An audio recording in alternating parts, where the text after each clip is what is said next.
नमस्कार, न्यूज 18 मध्य प्रदेश छत्तीसगढ़ देख रहे हैं आप और बुलेटिन की शुरुआत बड़ी खबर के साथ। खबर अनूपपुर से। कमलनाथ के काफिले पर पथराव पर कांग्रेस बढ़ गई है। पूर्व मंत्री जीतू पटवारी का बयान आया है। हार की हताशा में बीजेपी बौखला गई है। बौखलाकर इस तरह की घटनाएं कर रही है। कांग्रेस पार्टी घटना की निंदा करती है।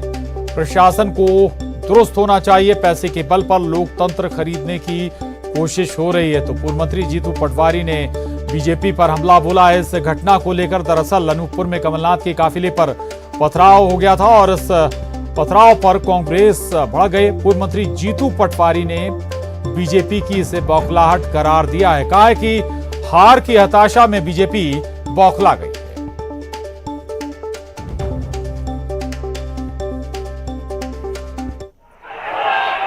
बीजेपी से बौखलाई हुई। अब आज भारतीय जनता पार्टी अनूपपुर में उनके कार्यालय के सामने बीजेपी के लोग इकट्ठा हुए और जिस तरीके का उन्होंने कृत्य किया, आपके पब्लिक डोमेन में है, मीडिया के डोमेन में है, ये अपने आप में बताता है कि हताश और निराश लोगों की एक कोशिश है। नरेंद्र सिंह तोमर जी ने ग्वालियर में कहा था कि कांग्रेस के जहां पे भी कार्यक्रम हो वहां पे जिस तरह से भी अटैक कर सकती है, ईंट का जवाब पत्थर से दें भारतीय जनता पार्टी के जो कार्यकर्ता हैं। और मैं समझता हूं कि उसका ये पहला उदाहरण यहां पे देखने को मिला है कि कमलनाथ जी जब अनूपपुर गए तो उनकी गाड़ियों पर पत्थर फेंके गए और प्रदर्शन किया गया। ये केवल कलेक्टर ही नहीं, ये चुनाव आयोग को भी देखना चाहिए। उधर पूर्व मुख्यमंत्री कमलनाथ को लेकर मंत्रियों के बिगड़े बोल सुनाई दे रहे हैं। गृहमंत्री नरोत्तम मिश्रा ने जहां कमलनाथ को चेतुआ बताया, वहीं कृषि मंत्री कमल पटेल ने कमलनाथ को कुएं का मेंढक बता दिया।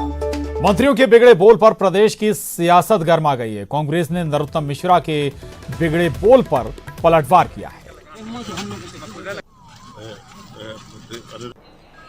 देखो, कमलनाथ जी वो शख्स हैं, जैसे हमारे इलाके में गेहूं जब कटता है तो चैत आता है, चैत में गेहूं कटता है तो उनको जो काटने वाले हैं उन्हें चैतुआ बोलते हैं। ये चैतुआ सिर्फ चैत काटने आते हैं। कमलनाथ जी सिर्फ चुनाव में ही आते हैं, चुनाव के बाद जो जाते हैं तो फिर अगले चुनाव पे ही आते हैं। चैतुआ की स्थिति है।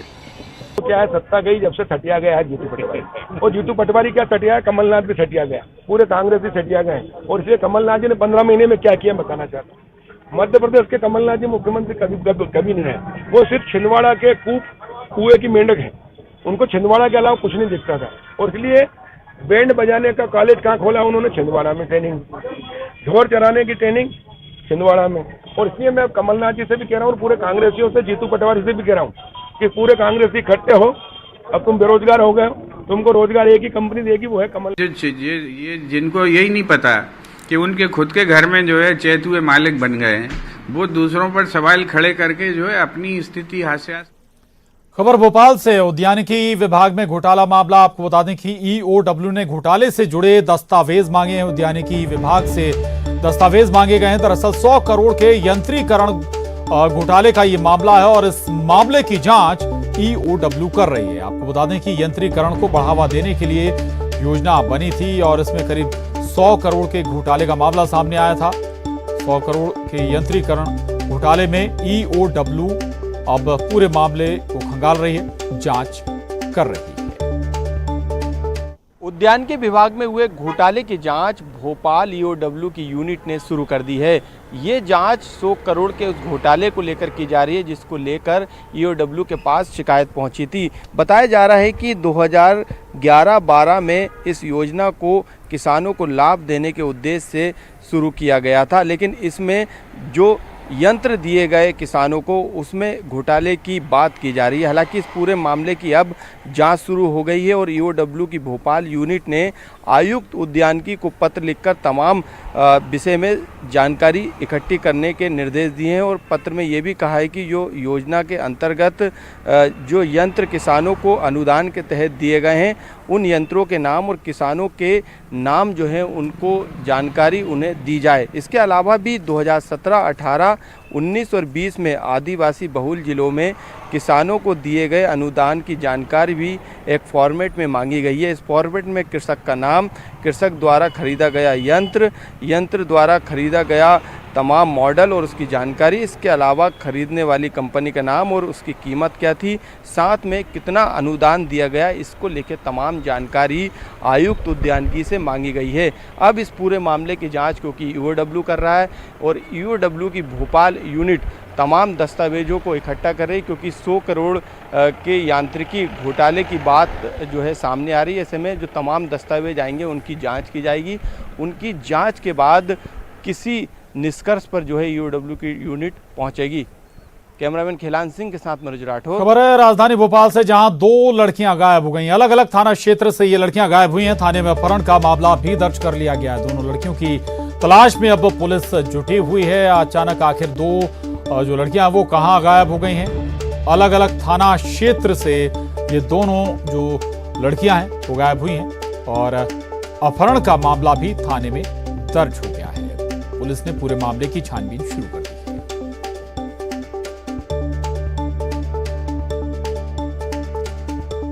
तो आपको एक बार फिर बता दें, राजधानी भोपाल का ये मामला है, जहां 2 लड़कियां अलग अलग थाना क्षेत्रों से गायब हो गई हैं। और इतना ही नहीं, अब इस पूरे मामले में पुलिस ने छानबीन भी शुरू कर दी है।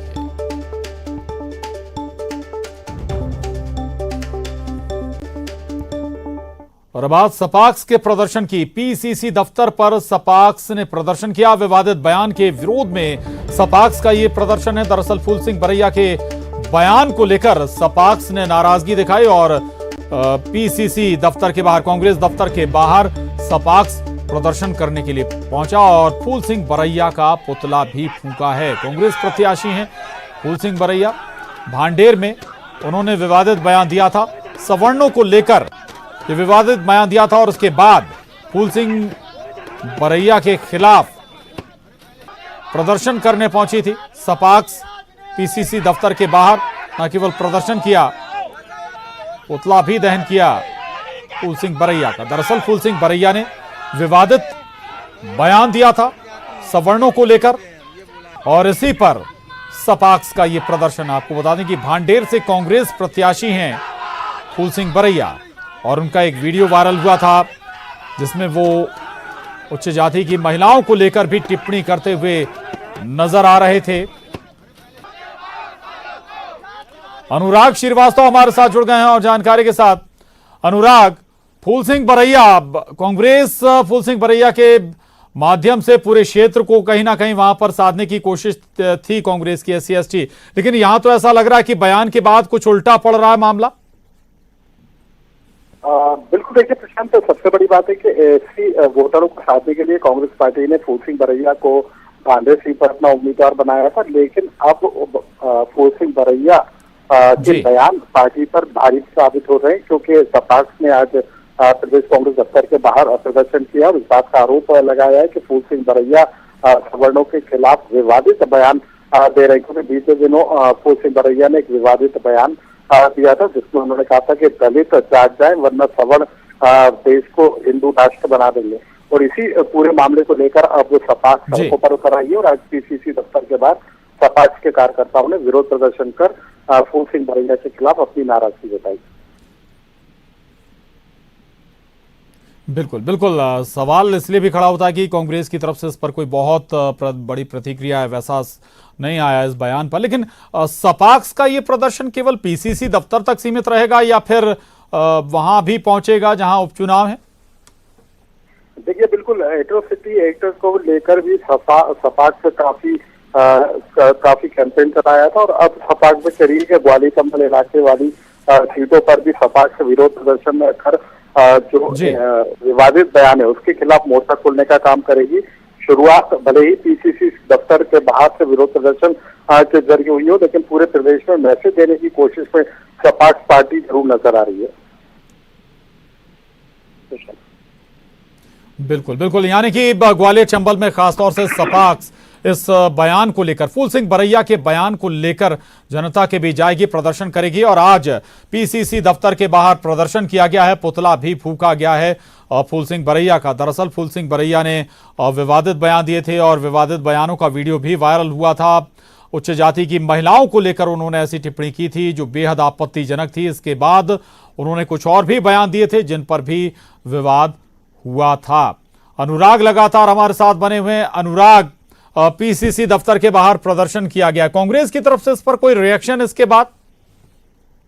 देखिए, कांग्रेस इस पूरे मामले से किनारा करती हुई नजर आ रही है। उनका कहना है कि किस तरीके का विवादित बयान है, उसकी जानकारी में नहीं है।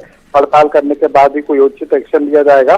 कुल मिलाकर कांग्रेस पार्टी फूल सिंह बरैया के बयान से किनारा करना चाहती है, क्योंकि पार्टी को चिंता इस बात को लेकर है कि फूल सिंह बरैया के विवादित बयान को यदि हवा दी जाती है तो निश्चित तौर पर ग्वालियर चंबल इलाके में सवर्ण वोटों का नुकसान पार्टी को हो सकता है।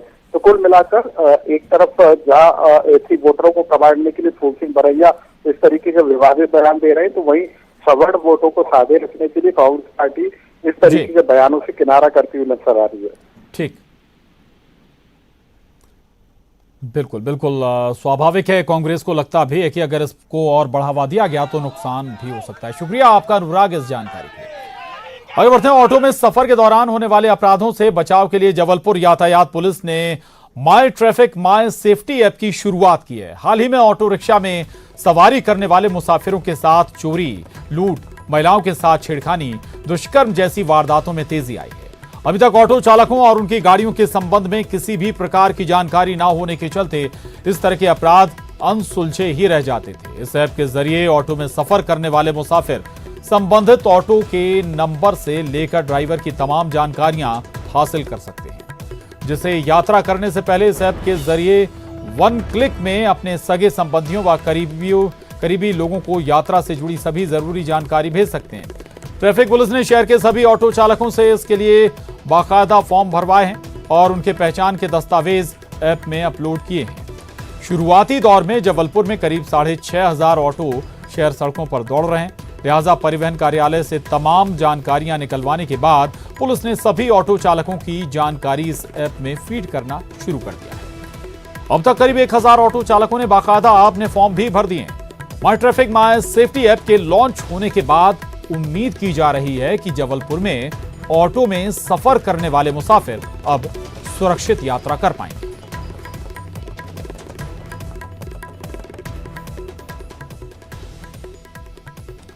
उधर सीहोर के रेहटी थाना क्षेत्र में नर्मदा नदी में आज 14 साल के बालक की डूबने से मौत हो गई। रायसेन के गोहरगंज के रहने वाले अर्चित अपने परिवार के साथ गांव आए हुए थे और नहाने के दौरान वो गहरे पानी में समा गया। तो हादसा हो गया। आपको बता दें ये मामला सीहोर का है। सीहोर के रेहटी थाना क्षेत्र में नर्मदा नदी में आज 14 साल के युवक के डूबने से, बच्चे के डूबने से उसकी मौत हो गई। रायसेन के गोहरगंज का रहने वाला अर्चित अपने परिवार के साथ गांव आया हुआ था।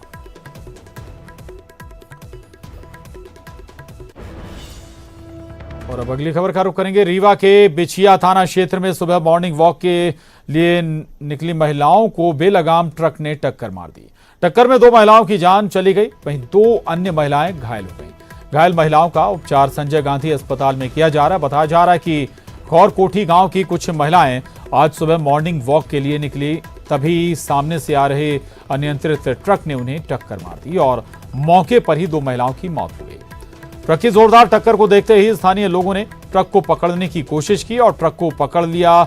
इसके बाद तुरंत ही पुलिस को सूचना दी गई, जहां पर मौके पर पहुंची पुलिस की टीम ने ट्रक चालक सहित ट्रक को अपने कब्जे में ले लिया।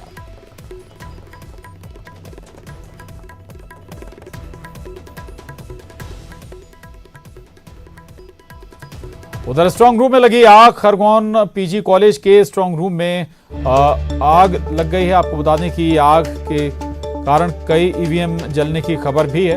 कलेक्टर सहित कई अधिकारी मौके पर पहुंचे हुए हैं। लोकसभा चुनाव की ईवीएम यहां पर रखी हुई थी। कांग्रेस प्रत्याशी ने जांच की मांग की है। आग लगी या लगाई गई, ये सवाल खड़ा किया गया। इसकी जांच होनी चाहिए। गोविंद मुजाल्दे ने जांच की मांग की है। तो ये खबर आपको बता दें, बड़ी खबर है। अहम खबर है खरगोन से, जहां पीजी कॉलेज के स्ट्रांग रूम में आग लग गई है और बताया जा रहा है कि आग लगने के चलते कई ईवीएम जलकर खराब हो गई हैं। कलेक्टर सहित अब कई अधिकारी भी मौके पर पहुंचे हुए हैं। लोकसभा चुनाव के दौरान की ये ईवीएम बताई जा रही हैं और इस घटना के बाद अब कांग्रेस प्रत्याशी ने जांच की मांग भी उठाई है। आपको बता दें, ये सवाल उठाया गया है कांग्रेस की तरफ से कि आग लगी या फिर लगाई गई, इसकी जांच होनी चाहिए।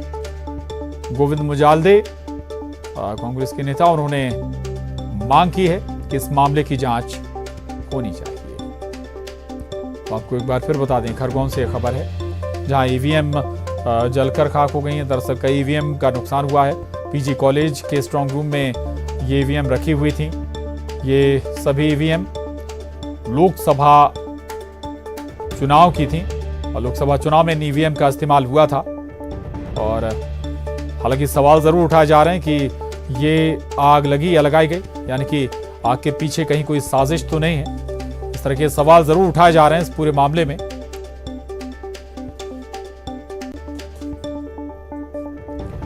तो आपको एक बार फिर बता दें, ये पूरा मामला खरगोन का है। खरगोन में पीजी कॉलेज में जो स्ट्रांग रूम में ईवीएम रखी हुई थी, उनमें बड़ी संख्या में ईवीएम आग लगने के चलते खराब हो गई हैं, बर्बाद हो गई हैं। और ये तस्वीरें भी इस वक्त आप देख पा रहे हैं। आग से ईवीएम के जलने की खबर है। बड़ी संख्या में ईवीएम खराब हो गई। तमाम अधिकारी मौके पर पहुंचे हुए हैं, घटना स्थल पर पहुंचे हुए हैं और सवाल भी खड़े हो रहे हैं कि आखिर ये घटना कैसे घटी। आशुतोष पुरोहित हमारे साथ जुड़ गए हैं जानकारी के साथ। आशुतोष, क्या जानकारी मिल पा रही है, कैसे आग लग गई स्ट्रांग रूम में? स्वाभाविक है कि स्ट्रांग रूम की सुरक्षा भी कहीं ना कहीं जरूर की गई होगी अगर वहां पर ईवीएम मशीनें रखी हुई थी तो।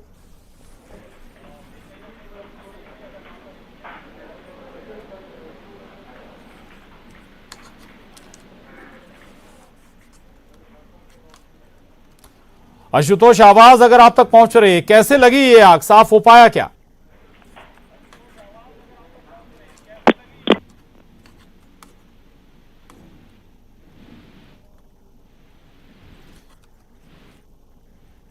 शायद आशुतोष तक आवाज नहीं पहुंच पा रही है, लेकिन आपको एक बार फिर बता दें, ये खरगोन का मामला है जहां पीजी कॉलेज में स्ट्रांग रूम बनाया गया था और स्ट्रांग रूम में लोकसभा चुनाव के दौरान की ईवीएम मशीनें रखी गई थी जिनका इस्तेमाल लोकसभा चुनाव में हुआ था।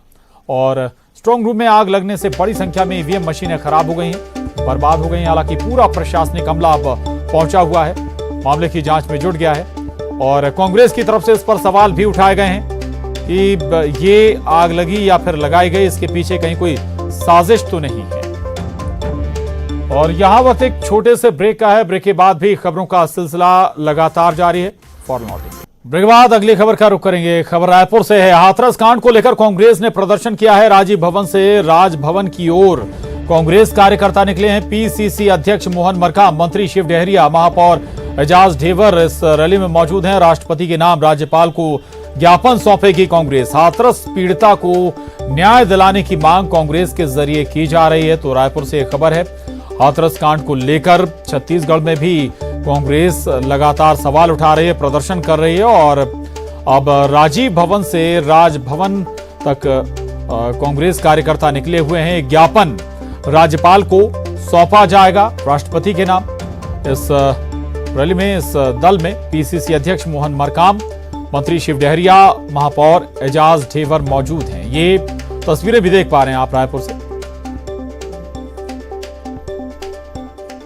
गैंगरेप की घटना को लेकर के प्रदेश भर में आक्रोश है। कांग्रेस कार्यकर्ता सड़कों पर हैं और वो तस्वीरें हम आपको दिखा रहे हैं जहां पर कांग्रेस कार्यकर्ता आपको नारेबाजी करते हुए दिखाई दे रहे हैं। वो तमाम कांग्रेस के कार्यकर्ता जो कि लगातार इसका विरोध कर रहे हैं। यूपी में एक तस्वीरें हमने देखी जहां पर राहुल गांधी और प्रियंका गांधी जब पहुंचे हुए थे, उस दौरान इस तरह की दृश्य यहां पर दिखाई दे रहा था और अब छत्तीसगढ़ में भी इस तरह का प्रदर्शन हो रहा है। इस भीड़ में वो तमाम लोग हैं जो इस घटना का विरोध कर रहे हैं, पीड़िता को न्याय दिलाने की मांग कर रहे हैं। लेकिन इस घटना को लेकर के जिस तरह से सियासत भी काफी हो रही है। न सिर्फ छत्तीसगढ़ में बल्कि पूरे देश भर में सियासत जोरों पर है और ये आप तस्वीरें साफ तौर पे बता रही है कि लोग जो सड़कों पर है वो चाहते हैं कि पीड़िता को न्याय मिले और यकीनन न्याय मिलना चाहिए। और सबसे बड़ी बात यहाँ पर यह भी है कि इस भीड़ में वो तमाम नेता भी शामिल हैं जो कि लगातार विवादों में अपने बयानों को लेकर के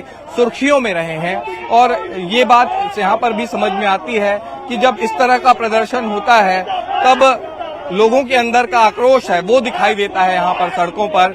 और चरणबद्ध तरीके से कांग्रेस इस मुद्दे को लेकर के आंदोलन कर रही है और आज ये रैली जो निकली हुई है राजीव भवन से राजभवन की ओर ये कूच कर रहे हैं और राष्ट्रपति के नाम ज्ञापन सौंपा जाएगा राज्यपाल को और एक तरह से पीड़िता को न्याय दिलाने की मांग की जाएगी। हालांकि घटना जो हुई है वो यूपी के हाथरस में हुई है, पूरा देश आक्रोशित है, लेकिन इस तरह से सियासतदान सड़कों पर दिखाई देने चाहिए हर उस घटना पर, न सिर्फ यूपी हाथरस की घटना पर बल्कि छत्तीसगढ़, राजस्थान और जितने भी ऐसे प्रदेश जहां पर लगातार इस तरह की घटनाएं सामने आ रही हैं उसमें जरूरत है इसी तरह से लोगों को सड़कों पर आने की ताकि दोबारा इस तरह की घटना न हो और पीड़िता को न्याय मिल सके। कैमरा पर्सन इमरान कुरैशी के साथ देवव्रत भगत, न्यूज 18। उधर किसानों के मुद्दे पर बीजेपी ने आज प्रदेश भर में धरना प्रदर्शन किया। रायपुर में पूर्व मंत्री बृजमोहन अग्रवाल, सांसद सुनील सोनी, अजय चंद्राकर सहित पार्टी के बड़े नेता धरना में शामिल हुए। बीजेपी 1 नवंबर से धान खरीदी शुरू करने, किसानों से प्रति एकड़ 20 क्विंटल धान खरीदने, किसानों को 2 साल का बोनस देने जैसी मांग कर रही है।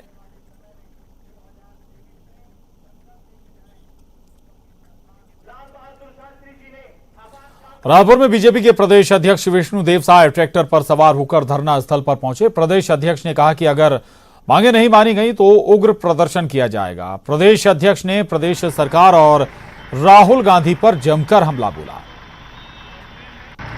पंजाब में राहुल गांधी ट्रैक्टर में बैठकर उन्होंने आंदोलन किया किसानों के लिए। अब छत्तीसगढ़ में बीजेपी के प्रदेश अध्यक्ष विष्णुदेव साय भी अब ट्रैक्टर से अपनी मांगों को लेकर, किसानों की जो मांगे हैं उस 4 सूत्री उनको लेकर ट्रैक्टर पर सवार हुए हैं। विष्णुदेव साय हमारे साथ जुड़ गए हैं। विष्णुदेव साय बताइए क्या मांगे हैं और आज ट्रैक्टर पे है राहुल गांधी, पंजाब में ट्रैक्टर पे है।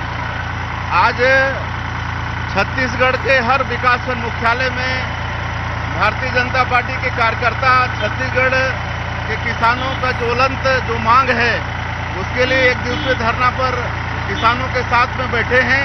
इसमें हम लोगों की छत्तीसगढ़ सरकार से मांग है कि 1 नवंबर से धान खरीदी प्रारंभ हो। जैसे भारतीय जनता पार्टी की सरकार में डॉक्टर रमन सिंह 1 नवंबर से धान खरीदते थे तो 1 नवंबर से धान खरीदी प्रारंभ हो और भारत सरकार इस साल 60 लाख मीट्रिक टन चावल खरीदेगी और इसीलिए किसानों का प्रति एकड़ 20 क्विंटल धान खरीदे और जो 2 साल का बोनस देने की बात ये सरकार की है वो 2 साल का बोनस शीघ्र किसानों को प्रदान करे और जो अंतर की राशि 2 किस्त अभी भी बाकी है वो अंतर की राशि यथाशीघ्र एकमुश्त किसानों को दिया जाए और जो परेशानी पिछले साल किसानों को हुई परिवहन में, भंडारण में अपराधी की भांति उनके साथ व्यवहार किया गया तो इस साल वैसा व्यवहार उनके साथ में मत हो। एक चीज और है, क्या लगता है कि जिस तरह से राहुल गांधी जो है पंजाब में ट्रैक्टर चला रहे हैं, वहाँ पर किसानों के लिए खड़े हुए हैं और आप आज ट्रैक्टर पर सवार हुए हैं, इसके पीछे क्या राजनीति, क्यों जो ऐसा करना पड़ रहा है? देखिए हम लोग वास्तव में किसान हैं, खेती करते हैं, किसान का हाल चाल हम लोग जानते हैं, उनका दुख दर्द जानते हैं, लेकिन राहुल गांधी वहाँ पर ट्रैक्टर में बैठे तो एक सिर्फ एक दिखावा था। लंबे समय तक कांग्रेस इस देश में शासन की, लेकिन उनकी गलत कृषि नीति के कारण किसान दिन पर दिन गरीब होता गया, कर्जदार होता गया और आत्महत्या के लिए विवश हो गया। ये कांग्रेस की देन है गलत कृषि नीति देश में देकर। लेकिन जब से नरेंद्र मोदी जी प्रधानमंत्री बने हैं और किसानों का आय को दुगुना करना चाहते। और इसके साथ ही इस बुलेटिन में बस इतना ही, लेकिन खबरों का सिलसिला न्यूज 18 मध्य प्रदेश छत्तीसगढ़ पर लगातार जारी है।